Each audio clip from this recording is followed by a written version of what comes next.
La défense de l'environnement était au cœur de la manifestation organisée par des associations marseillaises cet après-midi. Au moins 2000 personnes se sont retrouvées pour demander une véritable politique de défense de l'environnement, de la santé et du cadre de vie. Une opération à l'appel notamment des Verts et du mouvement Ecoforum. Aniel Marcha, Gilles Guérin.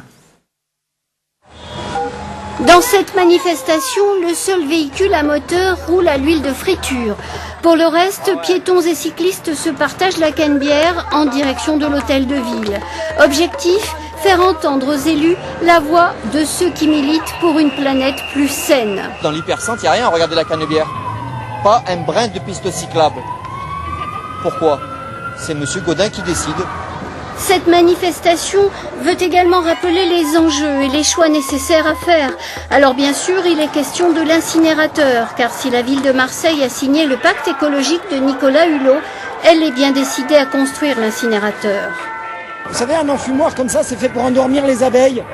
Eh bien, nous, on est comme des petites abeilles et Monsieur Gaudin veut nous endormir en nous disant que la fumée de son incinérateur ne nous polluera pas.